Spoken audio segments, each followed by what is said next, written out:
Buenas tardes, mi nombre es Ramiro Gómez Barrueco, vicepresidente interino del Instituto de la Memoria Histórica Cubana contra el Totalitarismo. En nombre de nuestra institución y de todas las instituciones que convocaron a este evento, le damos la bienvenida a esta conmemoración del 50 aniversario de la muerte de Pedro Luis Boitel Abraham, líder estudiantil que murió en su última huelga de hambre.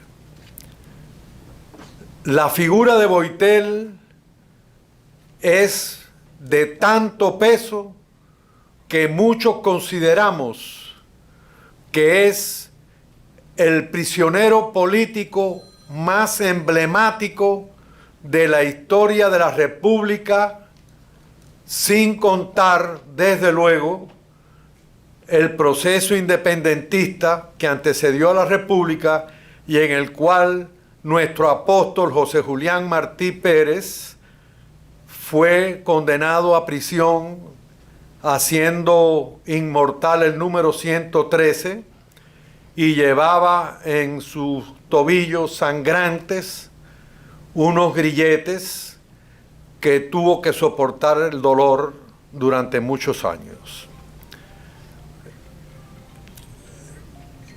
Boitel fue pionero del periodismo independiente, fue precursor de la lucha por los derechos humanos, y su vida y su muerte constituyen un paradigma en la lucha no violenta dentro y fuera de Cuba, ayer y hoy. Dentro de breves momentos vamos a proyectar el documental de la vida y la muerte de Pedro Luis Boitel, que habla sobre esos temas, cuyo productor se encuentra aquí, Pedro Corzo Eves, y que nos conduce de la mano a preguntarnos por qué era Pedro Luis Boitel el líder que sigue siendo hoy. Y la respuesta la tendremos pronto, cuando después del documental venga un coloquio, un conversatorio que está dirigido por Pedro Corzo y Ángel de Fana, que consideramos, o por lo menos yo considero, que es un honor para una audiencia que estos dos presos, Corzo y Angelito, sean los maestros de ceremonia de una proyección y de un evento de esta naturaleza que es de carácter internacional. Esto es una conmemoración internacional en más de 40 ciudades o capitales del mundo en que vivimos. Y por todo esto es que podemos decir que para nosotros Boitel no ha muerto. Para nosotros Boitel está aquí ahora con nosotros. Boitel vive. Muchas gracias.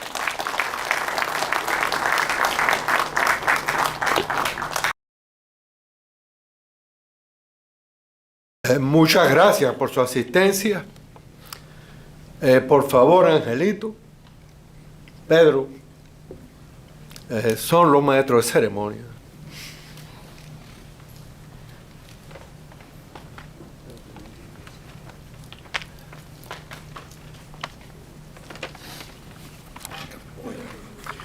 Muy buenas tardes y gracias. He visto este documental una docena de veces. Ayudé a hacerlo. Entrevisté a todas las personas que allí están presentes y realmente, no sé si será la edad o la realidad, cada día es más doloroso. Gracias a Ramiro Gómez Barrueco por habernos presentado el documental. Me acompaña mi hermano Ángel de Fana, el dirigente de Plantados. Nosotros vamos a tener un coloquio breve. Le pedimos a las personas que van a hablar, que son 6 o 7, nos falta una porque está enferma, de que se circunscriban a hablar de Pedro Luis Boitel. Todos tenemos muchas cosas que decir, muchísimas, muchas historias que contar, pero esta noche está dedicada a un hermano que, como bien dijo el ya desaparecido comandante Uber Matos, y es la opinión de muchísimos presos políticos, es el prisionero político cubano después de José Martí, Ramiro también lo dijo, más emblemático, más destacado. Esta jornada internacional se está realizando en numerosas ciudades, incluida Cuba, a pesar de la represión. Tenemos noticias de que algunos compañeros fueron arrestados, algunos amigos detenidos, y esa es una realidad muy dolorosa, pero a la cual no nos vamos a sorprender, porque la hemos vivido de una manera constante. Hay un aspecto que se dice al final del documental y es el legado de Pedro Luis Boitel. La obra de Pedro Luis Boitel. La demostración de convicciones fuertes, poderosas, que nunca claudicaron. Y esa es la importancia de los jóvenes que nos acompañan hoy, aquí. Que vean que sí se luchó contra el régimen totalitario. Que miles de hombres y mujeres, más de 500.000 de hombres y mujeres, fueron a las cárceles castristas, que todavía 63 años después hay más de 1.000 prisioneros políticos en Cuba, en su inmensa mayoría jóvenes, y ese es parte del legado de Pedro Luis Boitel. La resistencia hay que seguirla. Nosotros tenemos memoria para que nunca olvidemos los crímenes del castismo. La primera persona que vamos a invitar... Antes de comenzar, mencionar que tú hablaste de del legado y de la repercusión y de cómo está reaccionando en este 50 aniversario del fallecimiento en huelga de hambre de nuestro hermano Pedro Luis Boitel en Cuba y en el extranjero. O sea, hoy mismo por la mañana, ustedes escucharon a un compañero de celda, Tomás Ramos el Tigre. Desde temprano fueron a arrestarlo a su casa, un hombre que está enfermo, y fueron a arrestarlo. Benito, otro de los hermanos que estaba aquí, fue también a Cuba a continuar la lucha, me llamó, no podemos salir. Pero, ¿por qué? Porque en muchos lugares, en todo el territorio nacional, habían opositores que iban, y posiblemente lo hicieron, algunos pudieron hacerlo, conmemorar el 50 aniversario. El primer compañero que vamos a escuchar, y digo compañero porque fuimos compañeros de presidio, algo que nos honra a todos, es Richard Heredia. Heredia fue compañero de Boitel en la universidad, dirigente estudiantil, combatió al régimen de Batista, ocupando posiciones importantes en la sección estudiantil del 26 de julio. Enfrentó al castrismo en el mismo 1959, viniendo de las canteras revolucionarias, y respaldó a Pedro Luis Boitel. Más que eso, lo motivó en su intento de presidir la FEU, y fue también un preso político por 10 años. Richard.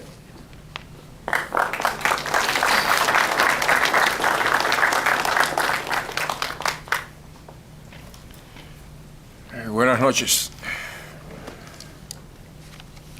Lo primero que quiero decir es que debemos felicitar a los productores de este documento. Y quiero comenzar con lo que pensaba finalizar, y es que este documento es una evidencia viva, con testigos vivos todavía, del asesinato de Pedro Luis Boitel de manos de Fidel Castro y Raúl Castro. Ya no es un problema de la revolución, no es un problema de los comunistas, Eso es besanía del señor Fidel Castro y de Raúl Castro. Y creo, si esto lo oye el mundo, sepa, y el Raúl Castro vive todavía, que oiga que Richard Heredia le dice asesinos a los hermanos Castro. Ahora, yo quisiera decirles a ustedes cómo yo conocí a Pedro Luis Boitel. En una ocasión, cuando se estaba preparando Oriente para alzarse contra Batista, fue visitada la Universidad de La Habana por Temístocles Fuentes, que era presidente de la Juventud del Partido Auténtico, hombre de confianza de Carlos Prioso Carrás y gran amigo también de José Antonio Echevarría. Me lo encuentro en la Plaza Cadenas y me dice, ¿qué haces? Digo, política. Pero por Cuba no hay nada todavía. Dice, ven conmigo. Entonces me llevó a ver a José Antonio Echevarría. Ya yo lo conocía, porque él era de arquitectura y yo de ingeniería. Y me dice, me presenta y dice, ¿qué estás haciendo? Digo, política. ¿Y con quién tú estás? Digo, voy a respaldar a Marcelo Fernández. Me dice, ese es comunista. Digo, bueno, entonces no. Dice, no. Es bueno estar al lado de ellos para saber qué van a hacer mañana. Mantenemos en contacto y empezamos una lucha contra los comunistas ese día.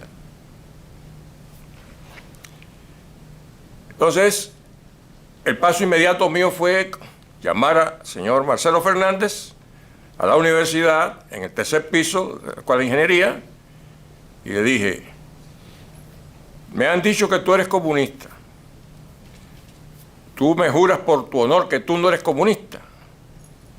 Dice, Heredia, te juro por mi honor que yo no soy comunista.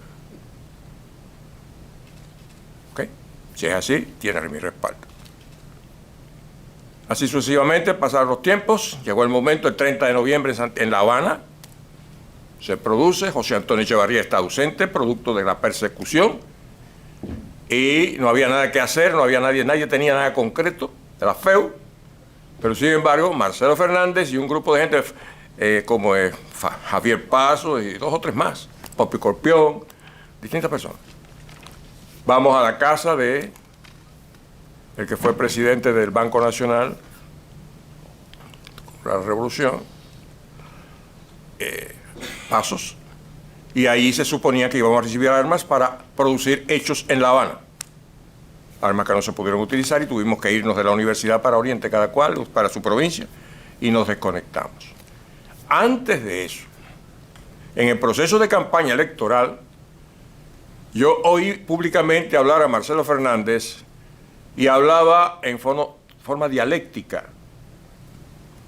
Pero uno de los que lo apoyaba a él era un muchacho que estaba en 3er o 4º año de ingeniería eléctrica, que yo no conocía, era Pedro Luis Boitel. Y la diferencia en lo que se decía y cómo se decía de cada uno de los dos, yo pude evaluar que en este no se podía confiar, y en Boitel, que yo no sabía quién era, sí, porque era sincero, era eficaz, sincero, y lo mostraba con el gesto y con la palabra y con todo. Eso fue algo que yo anoté y se me presentó la oportunidad más tarde, cuando regreso a La Habana, ya miembro de la Dirección Nacional del 26 de julio en la cosa estudiantil, me lo encuentro que él es jefe nacional de la parte de radiocomunicación en la reunión nuestra. Siempre, señor Boitel, siempre tenía una sonrisa, tiraba el clandestinaje a bonche, como se pintaba de amarillo el pelo, y era como, no criticando, no dándole importancia al clandestinaje. Es importante eso. O sea, el valor no es escondiéndose, sino sencillamente burlarse del enemigo. Ahí él tenía una función que cumplir, y una de las cosas que había que cumplir era, en el momento para la huelga general, era que en la CMQ se iba a poner un disco para anunciar la huelga. Él hizo todo lo que tenía que hacer, cumplió su trabajo al pie, pero no tuvo respaldo de acción para poder rescatar a los empleados que iban a producir el trabajo. yo tuve la oportunidad de recibir esa comunicación que había falta de apoyo y yo fui el que fui a rescatar a esos señores de la CMQ para que la policía no lo detuviera y no lo matara, porque ese día estaban matando gente de verdad. Entonces lo saqué por la calle y lo entregué al lugar correspondiente. Pasó el tiempo, yo hice todo mi trabajo y mis cosas. Encontré con los comunistas en el segundo frente, en el primer frente, en todas partes que estuve me encontraba comunistas. En la ciudad de Santiago de Cuba me encontré comunistas. Discutí con la dirección del Partido Comunista en la provincia. No es el caso hablar de ese tema, sencillamente. Hay historias sobre ese asunto, pero cuando ya cansado me retiro, a los 3 meses de estar en el gobierno provincial, me retiro a La Habana a estudiar y olvidarme de revolución y olvidarme de todo. Llego a La Habana y paso por la oficina del 26 de julio. Y me dicen, Richard, hay un problema, hay que enfrentarse a los comunistas porque están creando un problema en la juventud y el único que puede hacerle frente a este caso eres tú. ¿Y quién está dirigiendo ese? Ricardo Alarcón Quesada. Digo, para hacer esto, ustedes que hasta ahora me han demostrado que no tienen el carácter suficiente para enfrentar a los comunistas, porque es verdad, lo demostraron hasta ayer, si era verdad que eran anticomunistas. Yo me cargo, pero tengo que tener libertad absoluta para actuar. Dice, sigue lo que tú quieres. ¿Ok? A la primera persona que fui a ver se llamó Pedro Luis Boiter, porque era el único, desde mi punto de vista, salvable y para convertirlo en compañero de lucha contra esa fuerza, porque era una terrible fuerza ya que estaba desarrollándose en el país. Estaban cogiendo el gobierno y el poder paso a paso en una forma vertiginosa. Cuando fui a verlo a su centro de trabajo, le dije, yo no sabía lo que había pasado con él en Venezuela. Me he enterado últimamente leyendo libros. Y es terrible. Entonces, le planteo la situación frontal contra los comunistas. Le dije, estamos de acuerdo. Y empezamos a funcionar. Dijo, hace falta que tú seas el presidente de la Escuela de Ingeniería, que yo soy el secretario general, y te voy a pasar la presidencia porque no queremos influir en la universidad como intervencionista en la universidad, romper la autonomía universitaria, apareciendo con un partido político o lo que sea. Entonces, una asamblea te traspasó la presidencia y tú eres el presidente. Y ahí, un plan responsable estudiantil del 26 de julio en la Universidad de La Habana. El hombre más disciplinado que yo he visto en todo el tiempo de mi clandestinaje y en todo mi trabajo, que ha sido siempre silente, es Pedro Luis Boiter. Y el más inteligente que yo he visto y he comprobado con el tiempo fue Pedro Luis Boiter. Y me lo demostró en varias ocasiones. Primera, cuando le dije, hay que tratar de cambiar la votación en la universidad, salir de las elecciones por escuela e ir al voto directo. Hay que crear en la reforma universitaria, hay que introducir este aspecto. Y él solo se batió en la universidad, mientras yo estaba en el resto de la República funcionando, y logró que la reforma universitaria entrañara el voto directo. El voto directo creaba en la universidad una situación ante el mundo, ante el país terrible, porque estamos hablando en aquel momento había como 18.000 estudiantes en la universidad.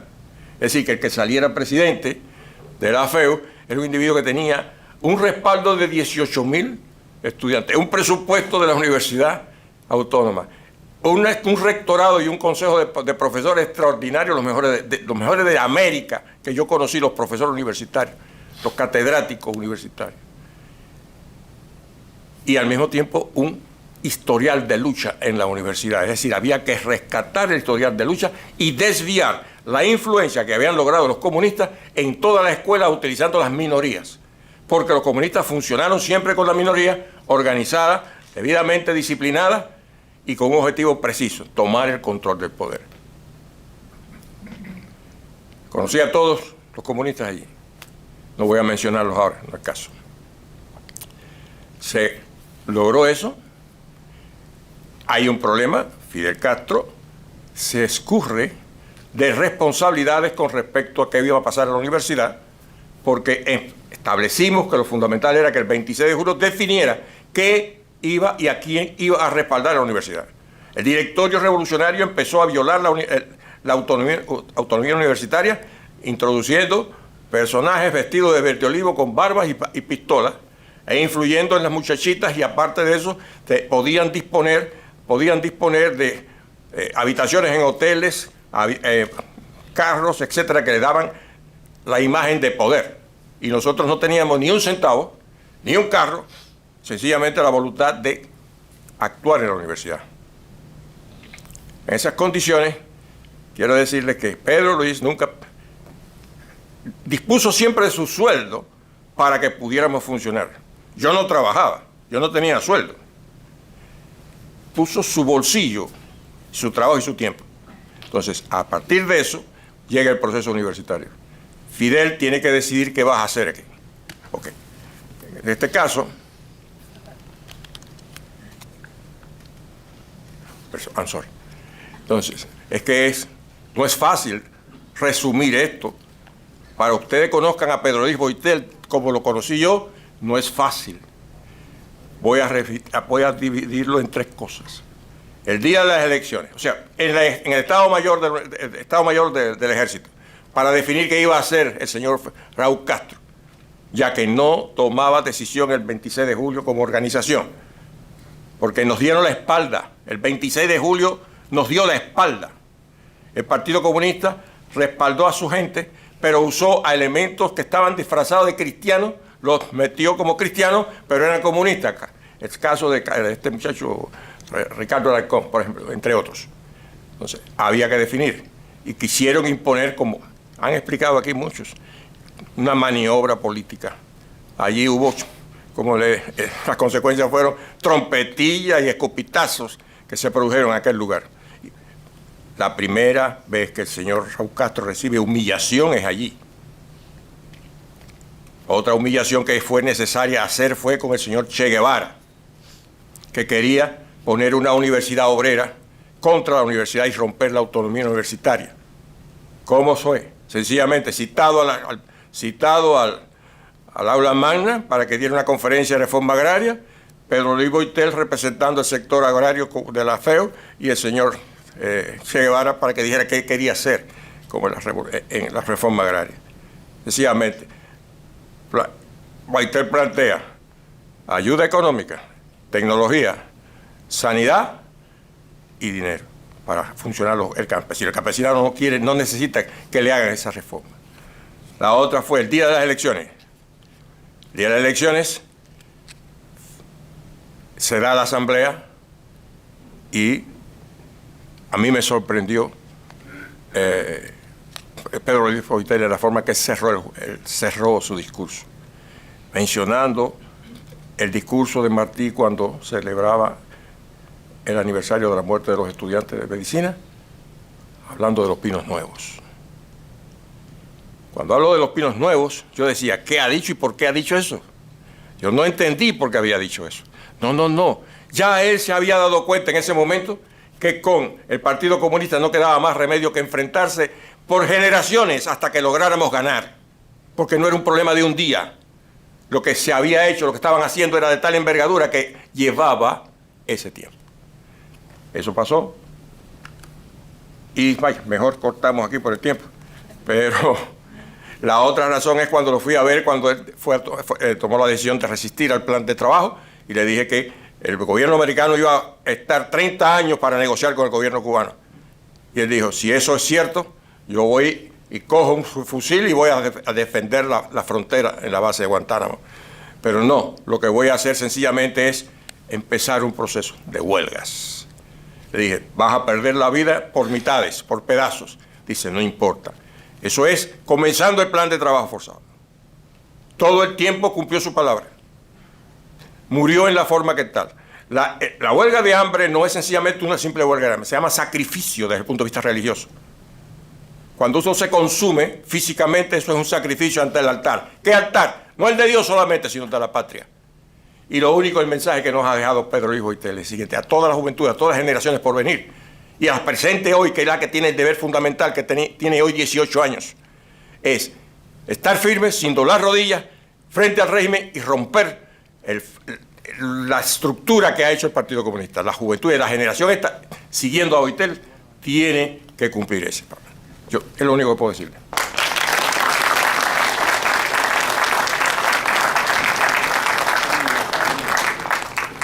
Muchas gracias, Richard, muchas gracias. Como siempre, tu elocuencia y tu experiencia nos produce satisfacción. El siguiente panelista va a ser Armando Valladares. Conspiró contra el castrismo y fue a prisión donde conoció a Pedro Luis, participando en una fuga de la cárcel que éste organizó. Fue embajador de Estados Unidos en la desaparecida Comisión de Derechos Humanos de Naciones Unidas, autor de un libro emblemático del presidio político cubano Contra Toda Esperanza. Mi hermano Armando. Gracias. Buenas noches a todos. Lo primero, Pedrito, una felicitación por este trabajo extraordinario a ti y a todos los que lo hicieron posible, porque ya está salvada la historia. Yo no voy a repetir aquí lo que dije en este documental. Sencillamente compartiré algunas anécdotas de Pedro Luis que ustedes no conocen. Y te agradezco también de manera muy especial lo de el señalamiento de la fuga. Yo no sé por qué razón, en muchos lugares cuando leo la biografía de Pedro Luis, nunca hablan de la fuga. Y esa fuga fue la primera vez en la historia, desde que Machado inauguró aquel presidio modelo, que unos prisioneros lograron escapar de las circulares y salir de la prisión. Es decir, la fuga de la prisión fue totalmente completada. Lo que no pudo ocurrir fue que la gente que venía a recogernos no acudieron al punto donde habíamos quedado con ellos y llegamos la primera noche 15 minutos antes de la cita. Ellos habían estado en la visita anterior y pensaron que eso era una habladuría de preso, porque nadie podía escaparse de allí. Nosotros lógicamente no le dijimos cómo íbamos a escaparnos. Para mí fue un grandísimo orgullo que en aquella circular donde había 1.200 hombres, gente de un valor extraordinario demostrado en las montañas, en las calles, en la clandestinidad, que Pedro Luis me escogiera como su compañero para aquella fuga que tenía muy pocas posibilidades de poderse llevar a cabo. Yo tenía una confianza absoluta en él y cuando me planteó lo de la fuga, me sentí de verdad tan honrado que yo hubiera, con los ojos cerrados como fui, a cualquier situación, porque yo creía en Pedro Luis. Después que nos capturaron, y quiero señalar que no olviden nunca que ese fue uno de los actos más heroicos que realizó Pedro Luis en toda su vida. Eso ha quedado para la historia, porque nunca nadie había podido realizar esa hazaña que él pensó, planeó y ejecutó. Para mí fue un grandísimo honor que me permitiera estar con él en ese momento. Pedro Luis tenía un gran sentido del humor. Fue el primer preso que yo conocí. Cuando yo llegué de la seguridad del Estado a la cabaña y me mandaron a la galera 12, en la puerta había un tipo flaco con un cepillo y un crucifijo de este tamaño en el pecho. Me extendió la mano porque ya me había visto en los periódicos y me dijo: bienvenido Valladares, Pedro Luis Boitel. Y de ahí seguimos, fuimos como hermanos. Hubo una época en que fue mi compañero de celda y cuando nos capturaron, tanto era el odio de Fidel Castro por Pedro Luis que el comandante que había dirigido la búsqueda en toda la isla, en la oficina del director, le dijo: fíjate, Fidel le mandó a decir a este, señalando al director, que si tú te escapabas, él tenía que cumplir el resto de su condena. Entonces, nos llevaron a la celda, nos pusieron primero en celdas, la celda separada, pero las celdas en Isla de Pino los edificios tienen un puntal muy alto y las paredes de la celda no llegan hasta el techo. Ahí faltan varios metros y el techo de la celda era la que todos los presos conocen, una cerca Pirles, y los guardias caminaban y veían al preso abajo. Y ahí nos pinchaban con palos para no dejarlos dormir, la famosa bala de Ho Chi Minh. Y el guardia, que era el que estaba cuidando la ametralladora en el patio del cuartel, por donde nosotros nos fuimos por esa trinchera, lo castigaron a que nos cuidara. Y era un guardia no se me olvida que usaba unos guantes rojos, y tenía mucha imaginación. Y entonces se le ocurrió ir al pabellón de los presos comunes para que en un cubo defecaran y orinaran. Y cuando eso estaba lleno, él subía, nos velaba cuando estábamos dormidos, aquel batido, y así fue, y nos volcaba aquel cubo de orines y excrementos encima. Y después no había ducha, es decir, yo lo digo siempre, yo sé el sabor que tienen los excrementos y los orines de otros hombres, y para mayor humillación, pues, de gente, bueno. Y entonces, Pedro Luis tenía un sentido del humor extraordinario. Le gustaba dormir la mañana, y después lo pusieron junto conmigo en la misma celda. Y cuando llegaba el recuento, los guardias querían que dentro de la celda nos pusiéramos de pie, y nos poníamos de pie, Pedro Luis dormido. Y eso motivó que los guardias decidieran, cuando llegaba la hora del recuento, meter un fusil por encima y disparar. Y Pedro daba unos saltos de este tamaño. Y así, pues, hasta que casi tuvimos un año en las celdas de castigo, y Pedro Luis nos convenció de que teníamos que hacer una huelga de hambre. Esa fue mi primera huelga de hambre, y fue su primera huelga de hambre en la prisión. Pero la huelga no duró muchos días porque nuestros compañeros en las circulares nos apoyaron y entonces nos sacaron. A mí me mandaron para la circular 4 otra vez, a Pedro Luis para la 1, a Ulises Silva Sublet para la 2, que fuéramos 4 en la fuga, y a Benjamín Brito para la 13. El único vivo que queda de ese grupo soy yo. Los 3 ya fallecieron. A Ulises Silva lo mataron aquí, y Brito, que era el experto cazador de cocodrilo, que lo llevamos porque era la ciénaga el punto nuestro de contacto para que fueran a recogerlo, pues murió en Venezuela. Y ahí también empezamos la primera huelga que ustedes conocen en Isla del Pino, con Boitel, y pues ya después yo a Boitel, después que lo llevaron para Cuba, no lo vi más, nunca más coincidí con él. Estaba en contacto, por supuesto, y sabía todo lo que estaba ocurriendo. Y para mí, pues, la presencia de Pedro Luis en mi vida fue muy importante, como digo ahí, a pesar de que prometí no repetir lo que dije, porque aprendí muchísimo con Pedro Luis. Fue un hermano entrañable, de unos sentimientos extraordinarios, y para mí, de verdad, es un verdadero orgullo en mi vida haber sido compañero y amigo y hermano de Pedro Luis. Muchas gracias.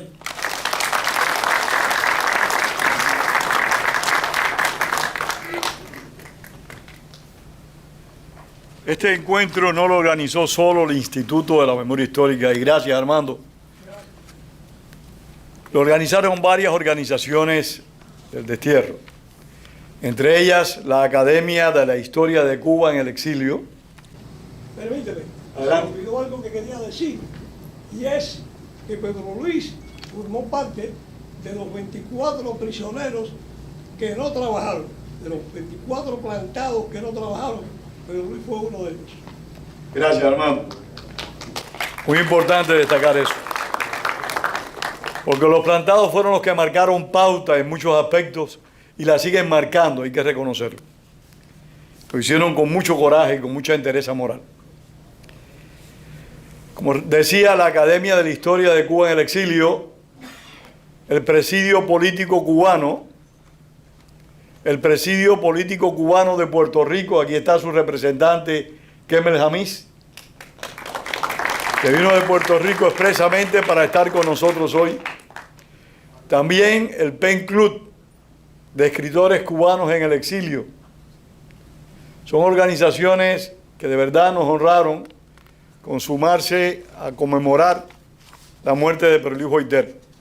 Si ustedes me permiten, yo quisiera leer un fragmento de una carta que Pedro Luis Boitel le mandó a la organización Agdala.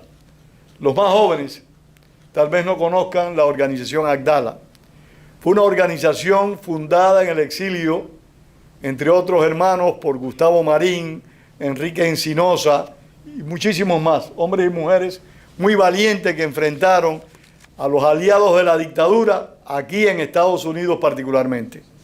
Ellos, esos hombres y mujeres particularmente valientes, en cierta medida impulsaron la figura de Pedro Luis Boitel en el destierro. Años más tarde lo hizo el Directorio Democrático Cubano, como ya ustedes lo vieron en el documental.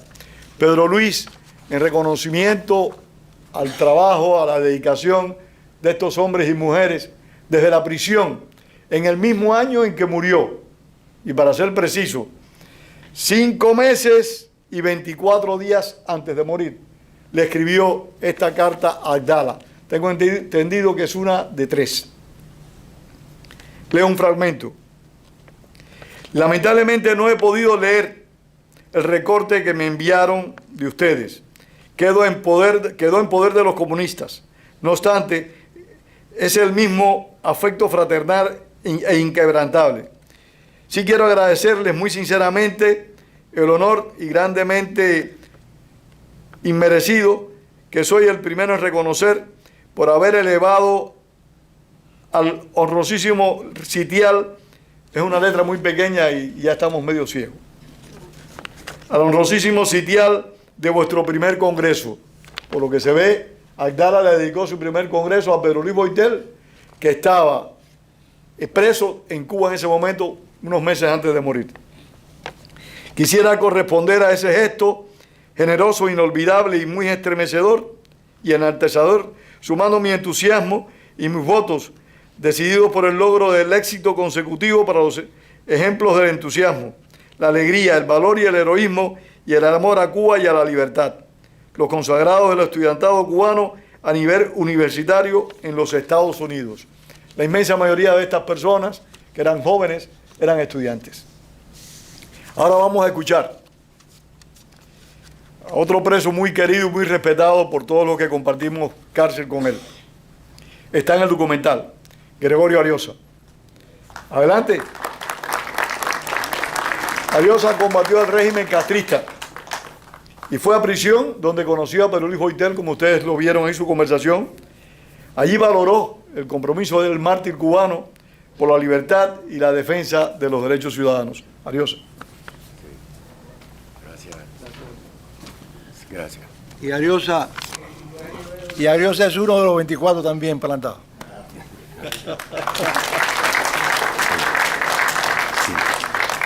Al Boitel que yo conocí, era un Boitel valiente, arriesgado, era un individuo con mucha sensibilidad social y humana. Es decir, era una vida consagrada en la búsqueda de la justicia y de la libertad de Cuba. Ese Boitel yo lo conocí y siempre lo tendré como un familiar mío. Ojalá que una cosa que alguien dijo, o que Martí dijo, que la muerte no es verdad cuando se ha vivido bien la obra de la vida. Si es verdad, pero Luis Boitel está vivo. Gracias.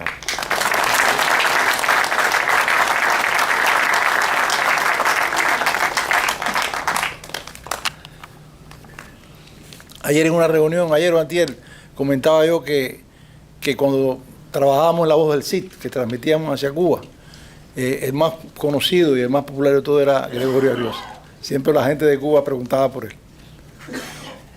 El siguiente que va a participar en este conversatorio, eso lo vieron muchas veces en el documental, y es quien estuvo hasta el último día asistiendo en la huelga de hambre a nuestro querido hermano Pedro Luis Boitel.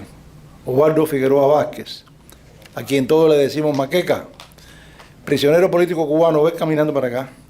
Estuvo junto a Boitel sus últimos días de vida y publicó un diario de esos 53 días donde expone con una crudeza y veracidad sin igual la entereza moral de Pedro Luis.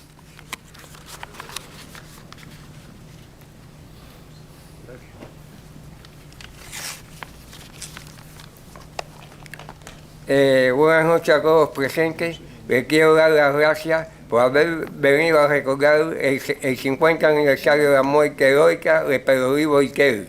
Mi agradecimiento a Ángel Efana y Pedro Corso por la invitación a este homenaje. Pedro Luis Boitel fue un activo dirigente estudiantil de la Universidad de La Habana, un preso político plancado y un luchador incansable por lograr la libertad de su patria. Una Cuba libre y democrática donde todos los cubanos tuviesen el mismo derecho de expresión, libertad y justicia, como lo quiso nuestro apóstol José Martí. Boiquén nació el 13 de mayo de 1931 en Jovellanos, provincia de Matanzas, y falleció el 25 de mayo de 1972 en la cárcel del Castillo del Príncipe en La Habana, después de una prolongada huelga de hambre que se extendió por 53 días, donde no recibió asistencia médica.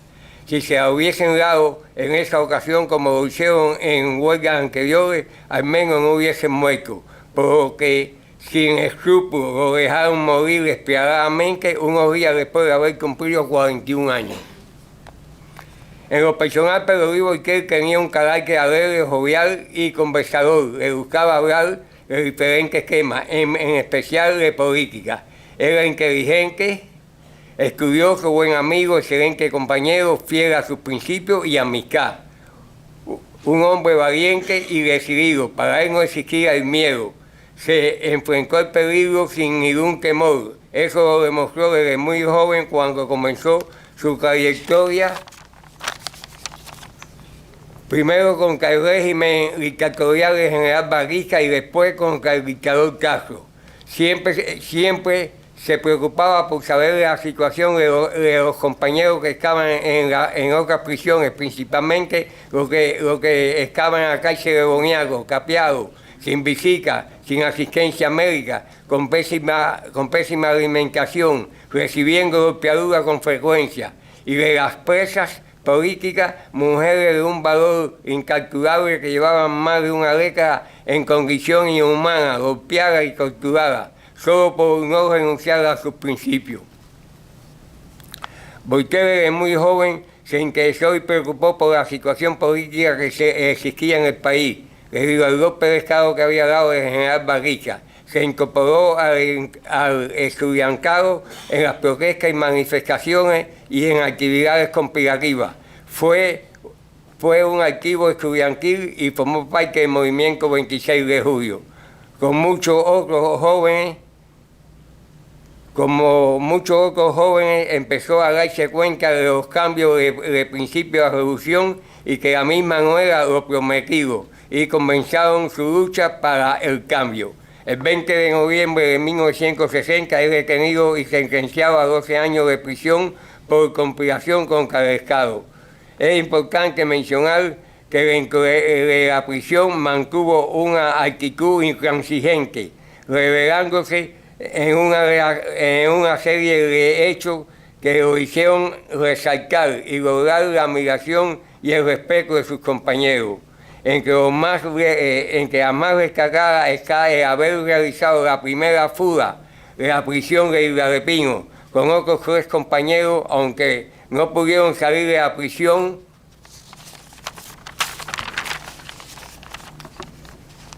No lograron salir de la isla, y arriesgando su vida con el propósito de lograr poder llegar a Punta del Este, a la reunión de la OEA para denunciar el régimen castista, las atrocidades que estaban cometiendo en las cárceles cubanas y con el pueblo de Cuba. Ha sido reconocido como pionero de la huelga de hambre como arma de defensa contra la dictadura de Fidel Castro. Él, junto a los 3 compañeros que participaron en la fuga, después de estar meses en celda de castigo en condiciones inhumanas, se declararon en huelga de hambre, y a los pocos días de la huelga el director del penal los movió hacia distintas circulares. Organizó la primera gran huelga, donde se unieron cientos de presos y lograron sus objetivos. Tuvieron que acceder a las peticiones. Fue uno de los 20 presos plancados que se negaron al trabajo forzado que el Ministerio de Interior impuso, a través de otras huelgas de hambre, donde arriesgaba su vida, logró que el Ministerio de Interior reconociera su estatus de preso político, concediéndole vestir ropa de civil, recibir visitas que él mandaba a buscar, atención médica y un radio. Todo lo obtenido se lo fueron quitando al perder su penúltima huelga. Unos meses después lo trasladaron a la prisión del Castillo del Príncipe, a la sala séptima, donde estábamos un pequeño grupo de presos aislados del resto del presidio.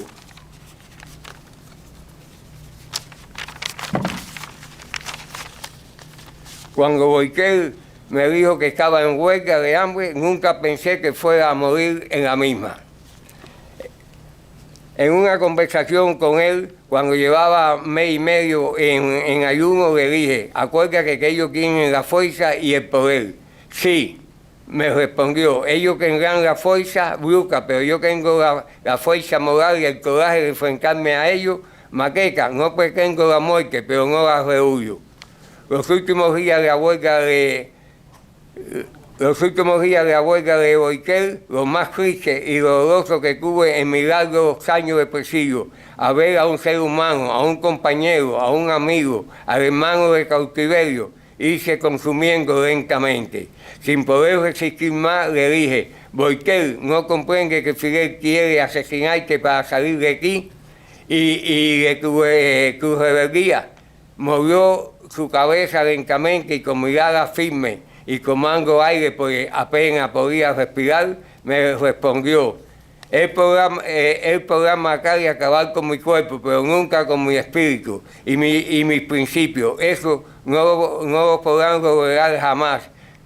Descansando unos segundos, pues estaba muy débil, no tengo miedo a la muerte. En los últimos días de vida, sus últimas palabras que apenas podía pronunciar, pegué mi oído a sus labios y con voz débil como un susurro me dijo, Maqueca, acuérdate de velar por mi madre y ser amigo de mi hermano. Ella es lo más importante en mi vida. Entrégale la foto a mí misma, a mi mamá, la foto que sale constantemente es esa. Boitel murió como mueren los valientes, de frente al enemigo. Su muerte será siempre un faro de día para los cubanos que aman la libertad.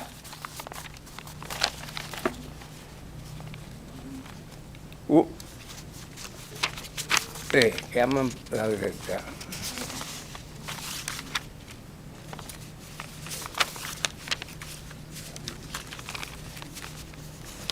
Cuando su vida se apagaba día a día frente a mis ojos, cuando escribía cada momento de su sufrimiento en los días de su huelga, estaba viendo con admiración a un joven luchador por sus principios, un hombre que cuando su vida se apagaba, su nombre y su ejemplo quedaban para las nuevas generaciones. Siempre he considerado que lo que lo mantenía vivo era su patriotismo, sus principios y valentía. En sus últimos momentos de vida estuvo dando una batalla tremenda a un enemigo cruel y poderoso. Sus armas eran la moral, la razón y la justicia.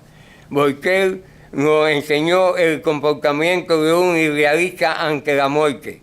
A los 50 años de su partida, algunas organizaciones de las nuevas generaciones no nacidas cuando él murió han creado movimientos de lucha con el nombre de Pedro Luis Boitel, representando su nombre un símbolo de resistencia combativa, un faro que alumbra el camino de la lucha, un mensaje a todas las nuevas generaciones de patria y vida.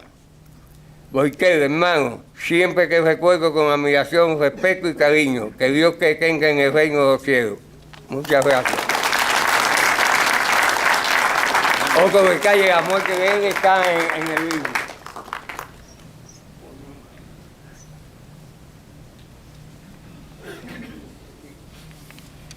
Ahora vamos a escuchar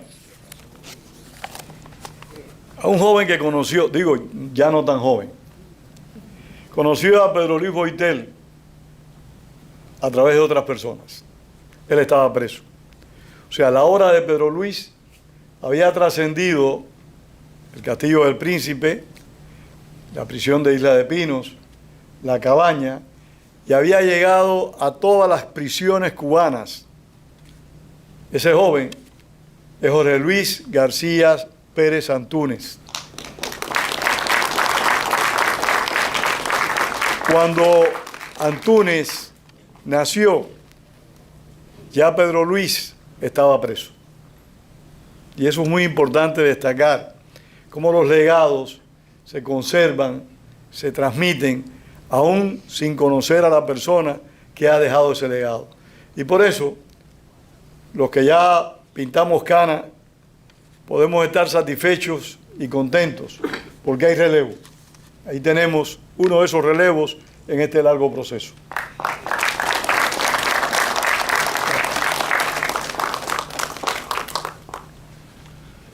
Gracias, Pedro. Me gustó todo lo que dijiste. Yo creo que menos lo que yo no soy tan joven. Yo soy un niño todavía.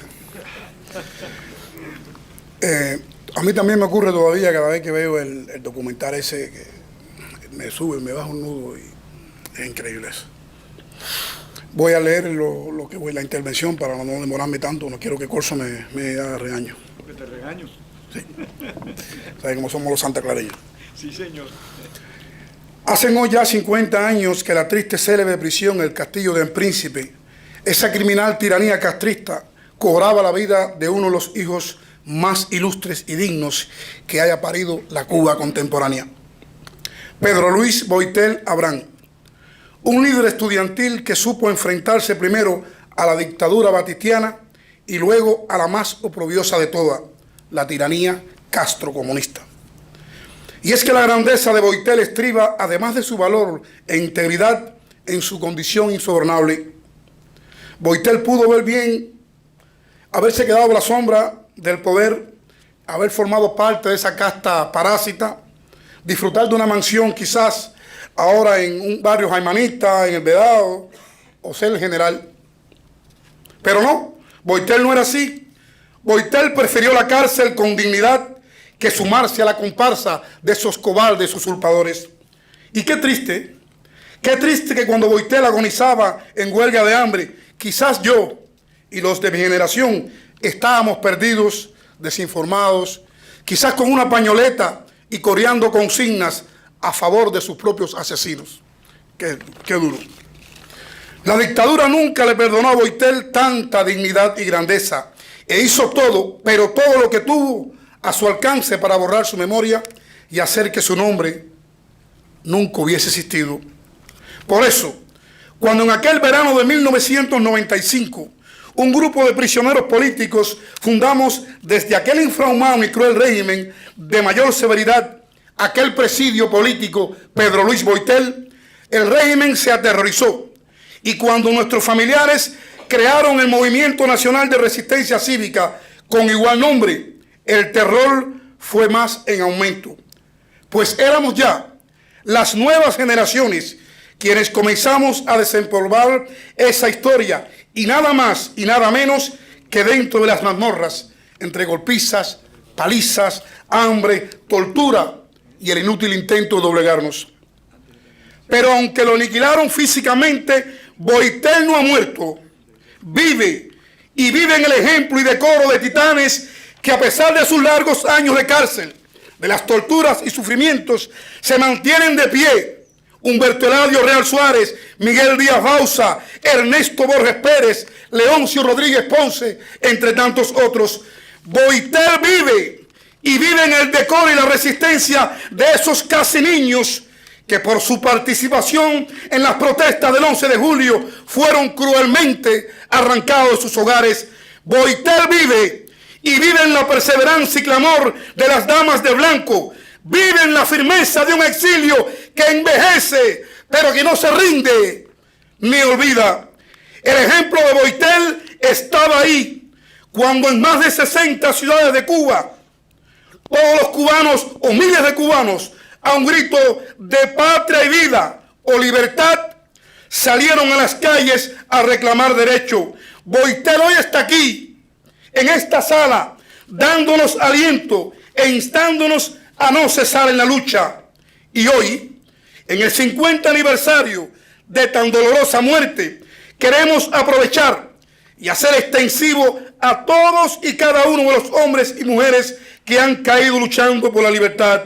Y por eso, ahora, cuando yo haga mención de los siguientes nombres, quiero escuchar un fuerte y sentido presente, pues son ellos los que mencionaré, los presos que como Boitel murieron también en huelga de hambre.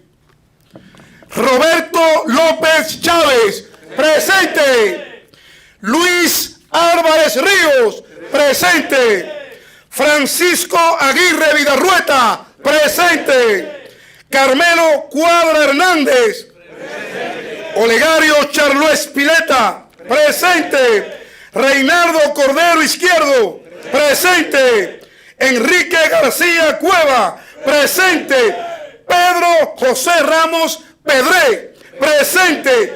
Santiago Roche Valle, presente. Eusebio Hernández Consuegra, presente. Orlando Zapata Tamayo, presente. Wilman Villar Mendoza, presente. Josvani Aristegui Armentero, presente. Y el mártir de hoy, Pedro Luis Boitel Abrán, presente.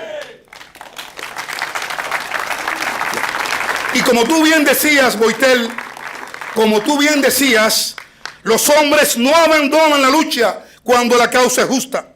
Y el homenaje de hoy, en el 50 aniversario de tu muerte, es una viva prueba de que ni te olvidamos ni tampoco abandonaremos la lucha, pues solo con nuestra muerte cesará la lucha por la libertad. Boitel vive. Muchas gracias.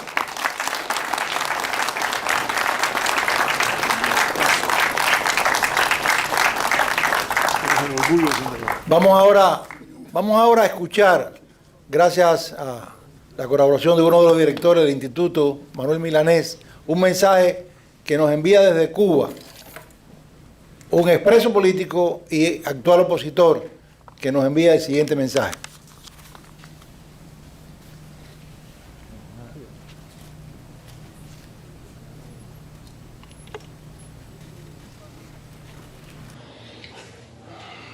Buenas tardes, buenas noches o buenos días, según sea el caso. Le habla Guillermo Coco Fariña, coordinador general del Frente de Libertad Unido, preso político en 3 ocasiones y premio Andrés Sáharo a la libertad de pensamiento del Parlamento Europeo. Quisiéramos decir que hoy, día 25 de mayo del año 2022, teníamos planificado hacer un conversatorio sobre la vida y muerte de Pedro Luis Boitel Abrán en el 50 aniversario de su muerte mediante una huelga de hambre en una cápsula castrista, en este caso en la cápsula del Príncipe en el año 1972. Habíamos invitado a la mitad de los que vinieran a este conversatorio fuesen personas mayores, veteranos del foro antitotalitario, y también la otra mitad queríamos que fueran jóvenes para que fueran conociendo de la heroicidad del presidio político histórico cubano. Cuando salimos hoy de nuestra casa y primero lo que hicimos fue venir a la casa de mi madre, que es enfrente, fuimos detenidos inmediatamente por la patrulla 266 de la Policía Nacional Revolucionaria, que en el asiento trasero venía el mayor Ernesto Jiménez Aparicio, de la unidad de enfrentamiento de la actividad subversiva enemiga en Villa Clara, quien nos condujo hacia la UPICO, la Unidad Provincial de Investigaciones Criminales y Operaciones, kilómetro 1,5 de la carretera Planta Mecánica. Ahí fuimos introducidos en el cubículo número 7.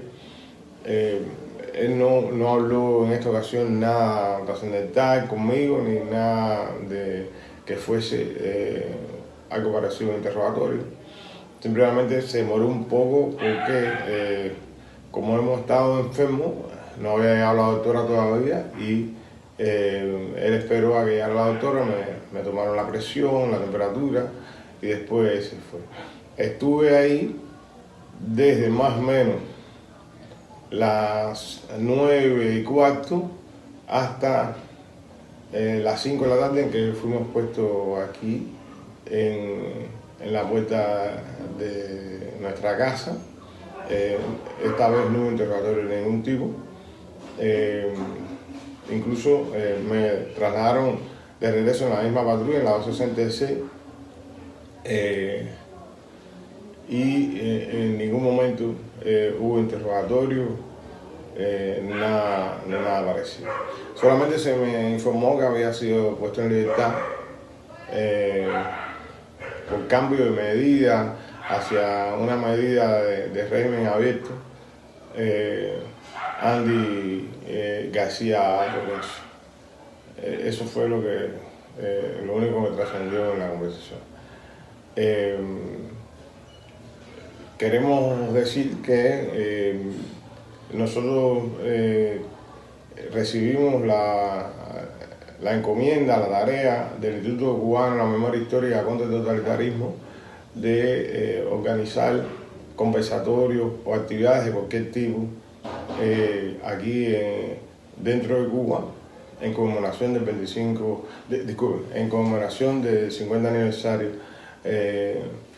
del fallecimiento de Pedro Luis Boitell Abraham en este 25 de mayo. Hasta ahora me han reportado cuatro lugares donde sí se pudieron hacer. Los otros no sabemos, no tenemos todavía información. Esto es lo que le podemos decir. Ellos le temen, me estoy dando cuenta, que al ejemplo, lo que significa Pedro Luis Boitell Abraham y su trascendencia dentro de la lucha que han llevado a cabo los cubanos y las cubanas contra el totalitarismo durante estos 63 largos y dolorosos años. Seguimos adelante, no nos vamos a amedrentar porque no hayamos podido hacer esta actividad, puesto que cada vez, los invitados empezaron a llegar y se encontraron que yo estaba arrestado y no se pudo hacer la actividad. Pero, como se dice en la lucha no violenta, si te arrestan es ganancia, si no te arrestan y te dejan hacer es ganancia, y por lo tanto se pudo conmemorar de alguna manera lo que ocurrió con Pedro Luis Boitell, puesto que tuvieron que arrestar. Muchas gracias, que Dios bendiga a Cuba. Seguimos adelante.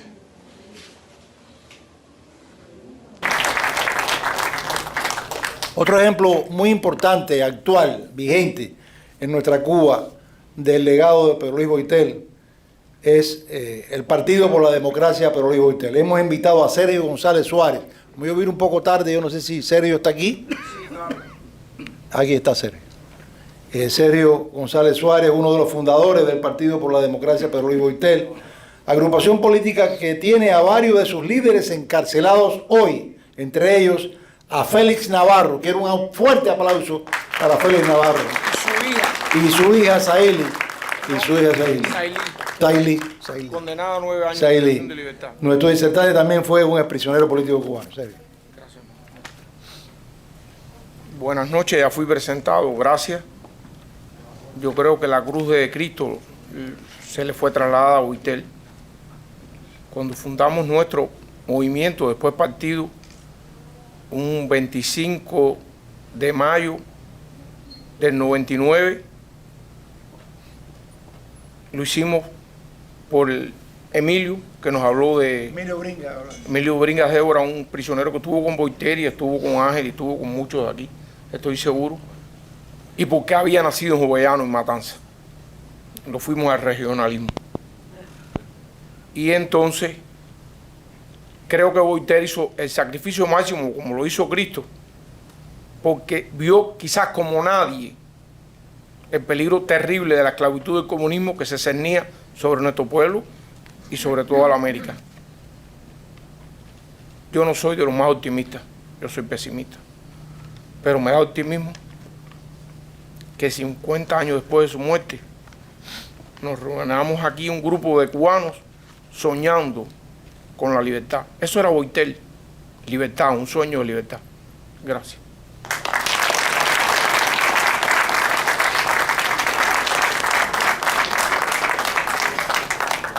Bueno, está programado que nosotros nos vamos a ir ahora caminando hasta la 13 Avenida, donde está el monumento a Playa Girón, a combatientes. Al siguiente es el monumento a los guerrilleros, creado por el presidio político histórico. Así que vamos para allá para hacer una vigilia.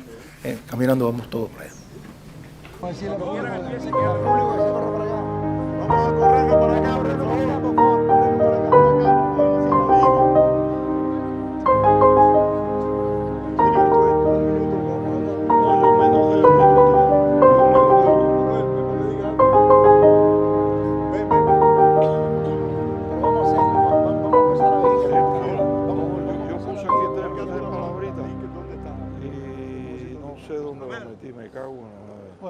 Bueno, vamos a comenzar.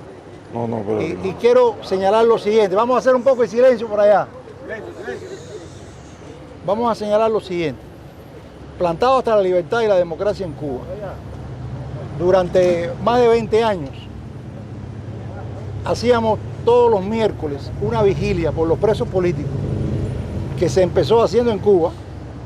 Aquí tenemos opositores que conocen de eso y después lo hacíamos aquí en el exilio. Es una vigilia que siempre duraba 10 minutos, la hacíamos todos los miércoles y era tan sencilla y queremos, con el permiso de ustedes, hacerla como lo hacíamos los miércoles. Y es nada más. Y hoy es miércoles. Y estamos aquí, naturalmente, frente al Monumento de los Guerrilleros, que es una obra del presidio político histórico, la Casa del Preso, y de todos nosotros. Y queremos hoy, especialmente en este 50 aniversario del asesinato a nuestro hermano Pedro Luis Boitel, recordar a los presos, a todos los que han muerto en el presidio, luchando, y en particular a los que están presos hoy, a todos los que están presos hoy, algunos que llevan casi 30 años en prisión y algunos que el 11 de julio conmemoran un año más. Y le vamos a pedir que lo hagamos como lo hacíamos todos los miércoles. Un Padre Nuestro, un Ave María y un Salmo. Padre nuestro que estás en el cielo, santificado sea tu nombre. Venga a nosotros tu reino. Hágase tu voluntad en la tierra como en el cielo. Danos hoy nuestro pan de cada día. Perdona nuestras ofensas, como también nosotros perdonamos a los que nos ofenden. No nos dejes caer en tentación y líbranos del mal. Amén. Dios te salve María, llena eres de gracia, el Señor es contigo. Bendita tú eres entre todas las mujeres y bendito es el fruto de tu vientre Jesús. Santa María, Madre de Dios, ruega por nosotros los pecadores, ahora y en la hora de nuestra muerte. Amén. Gloria al Padre, al Hijo y al Espíritu Santo, como era en un principio, ahora y siempre, por los siglos de los siglos. Amén. Esta vigilia se interrumpió con la pandemia, pero lo hicimos durante más de 20 años, todos los miércoles. Nos reuníamos un grupo de presos y de amigos. Vamos a que Manuel Milanés diga unas palabritas. Tiene que pegarte a mí o ponerte el micrófono y yo aquí abajo. Esa es la idea, pegarme a usted. Primero, darle las gracias al instituto, a esta institución que le abre las puertas a todo el que se acerca con la absoluta ignorancia, como es mi caso, de todo lo que ha pasado en estos 63 años. Y le puedo dar como testimonio que a medida que voy conociendo, pues también voy cultivando más herramientas para luchar contra ese régimen. Yo invito a todo el que aquí muchos de ustedes ya saben, mucho más que otros que no se han acercado, otros que están viniendo como yo, pero que sigamos trayendo personas. Yo pienso que conocer la historia, conocer estos héroes que muchos anónimos para muchos cubanos, no solo dentro de Cuba, también que ya lograron escapar, pero que no tienen este conocimiento. Seguramente será ir formando a personas que tengan cada vez más herramientas para luchar contra ese mal que ya tenemos por 63 años en nuestro país.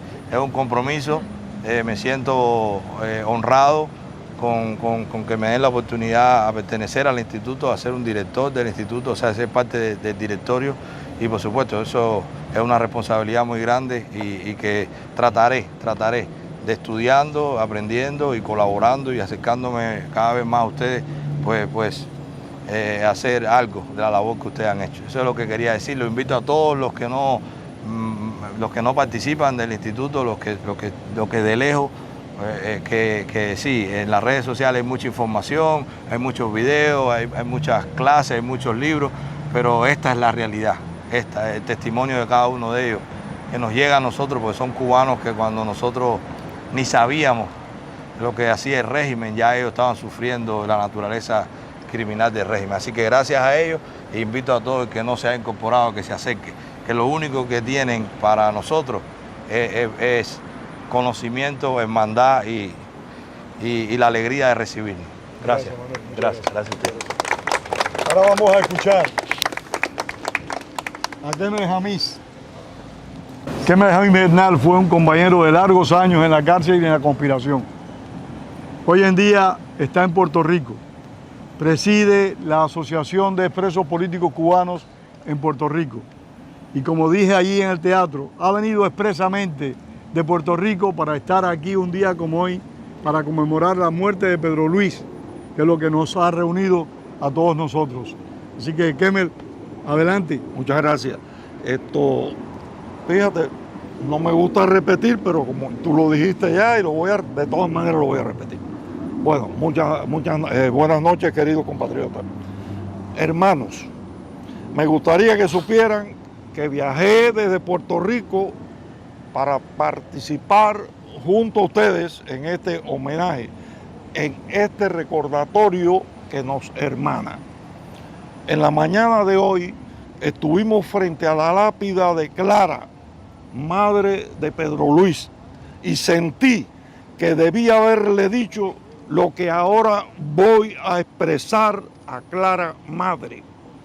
Aquí estamos los hermanos de Pedro Luis Boitel recordándolo, y que mientras existamos estaremos acompañándolo, porque el olvido a nuestros mártires no cabe en nuestros corazones. Que Dios los tenga de nuevo juntos en la gloria. Y quiero, a manera del pequeño mensaje de Ariosa, decir lo siguiente. Señores, al igual que cuando hay un cambio de papa, en el Vaticano sale el humo gris o blanco, nosotros podemos decir hoy que tenemos relevo. Aquí están nuestros relevos. Tenemos que estar confiados en que tenemos relevo y que los pinos nuevos que nosotros habíamos sembrado crecieron y están más fuertes que nunca. Muchas gracias.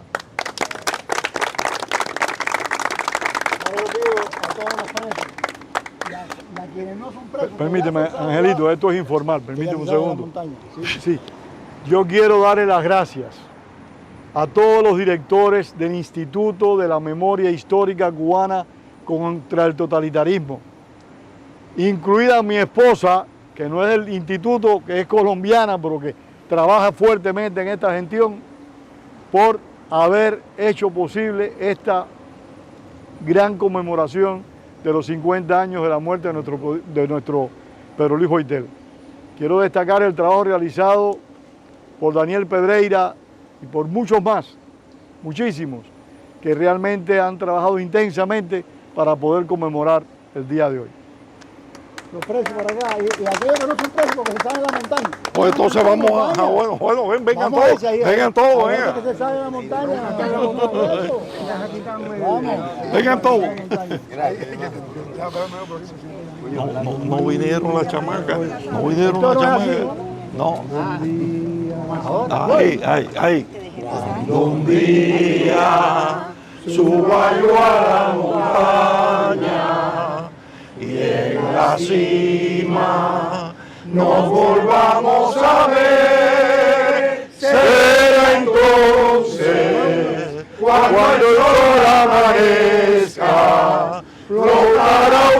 bandera y podremos volver cuando el cielo se vuelva más azul y por siempre brille más nuestro sol, mano a mano, por delante la estrella, con la cruz como emblema, detiremos la hoz.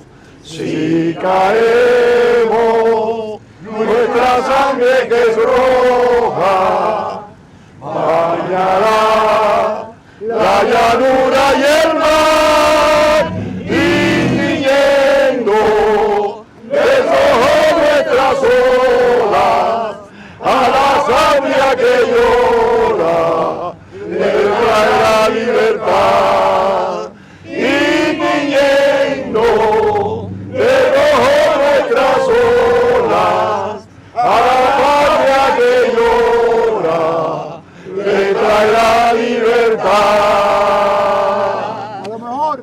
A lo mejor ahora, en una celda, en Cuba, el cativo está cantando la montaña. Eso es. ¡Cuba libre! ¡Viva Cuba libre!